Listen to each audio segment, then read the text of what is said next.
In this video, I want to give you some theory and background on how to write your Fiverr gig description with sales copywriting. And that's going to boost sales that happen after people come to your gig. They see your gig, they land on your gig buying page. So this is going to increase the number of people who actually buy from your page. They see it, and after you use the strategies in this video, they will find your gig more attractive and buy more. So SEO and social media, that's marketing, and that's only for getting people to come to your gig page. But the sales copywriting, that's what convinces them to buy. So this is the other piece of the equation. You cannot have one without the other. Having one without the other makes it very ineffective. The combination of the two makes it very effective. And this video is just going to give you theoretical knowledge, and in the next video, I'm going to show you how to actually write it.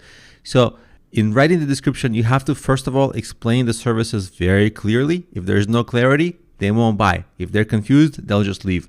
And you have to make them picture their life before they get your service, like they're struggling, they're failing, and after they get your service. They're succeeding, they're growing, their design is beautiful, whatever your service is, before they're struggling, after they're succeeding. You have to make them see the difference in your copywriting. That will accomplish a lot. And they have to start to understand on their own how much better their life will be. So there's a big phrase in the copywriting world. The first thing anyone ever learns when they start learning sales copywriting is this phrase, benefits, not features. Features are things like details. Those are boring. People don't want the details as much. They do want them at some point, but what really sells is the benefits.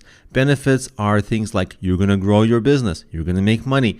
If it's in weight loss or health, you're going to lose weight.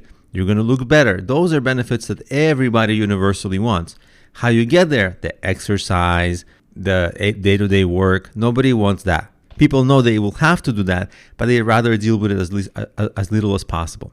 So you always want to emphasize the benefits because that's what people are after in the end. And your writing should be centered around the promise, and the promise should be the benefits, not so much the features. The features are part of what makes the service clear so that people understand what they will be getting. But at the end of the day, they don't want the features, they want the benefits. And you have to understand all this with the idea that buying is very emotional and you have to build emotions. And how do emotions get built? When people start imagining themselves enjoying the benefits. You can literally phrase, think how much better your life will be if your business grows, if you're making money. Of course, you'll be able to go on vacations. You're going to be able to work less. You're going to be able to buy things, do whatever that you want, which you cannot do now. So right now you have this block point, maybe less money, you don't have money, you have stress. But think about how amazing it will be if you're making money. All the stress would go away, all the problems would go away. You'll have freedom. And when people actually start picturing that, and you can do this trick on yourself as well, like literally start picturing that, of course, you want the benefit, you want that. And once you start daydreaming about it, you'll do a lot to get it. And that's why building emotions and building and getting people to almost convince themselves, that's part of the sales copywriting. That's the art of it, because buying is not fully logical. It's very emotional.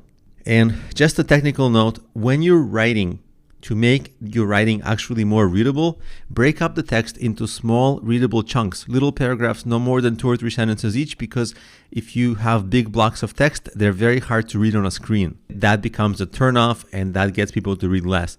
So that's just easier on the eyes if you have smaller chunks of text. But it's very important at the end of the day that your writing is clear and you use proper grammar and you take a person through almost like a journey of how great their life will be after they get your service. Now, when you are writing, there are some emotional words and tactics that you can use. Now I'm going to go over it. The word you is the number one most important word in copywriting, because when you say you, that speaks directly to the consumer and they literally think it's for them. So words like you, your, picture yourself, that is a very emotional word. It's a word on which people connect, and you'll often see sales copy using that. And you can put it in places where it makes sense as well. Also terms like get, learn, discover, find, have, those are Also things that communicate that you are going to be the one who's going to get something, who's going to learn something, who's going to discover. Those are all good things.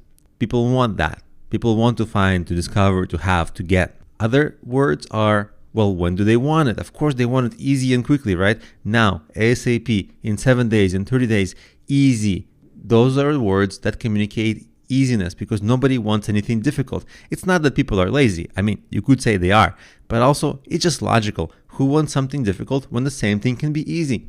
Also, another thing that attracts is uses of numbers and percentages.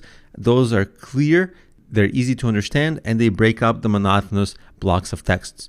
And of course, if you can use authoritative references, like let's say you're creating a logo design service and you have a degree in design, of course, that's going to give you an advantage over other sellers. Or maybe you took a design course from some very known designer, and just the mention of that designer will give you authority, like, wow, this is an authoritative source. So those kinds of references also build trust in your copywriting. So that's a theoretical look of sales copywriting. And in the next video, I'm going to show you some examples and we're going to go over how to write a gig description.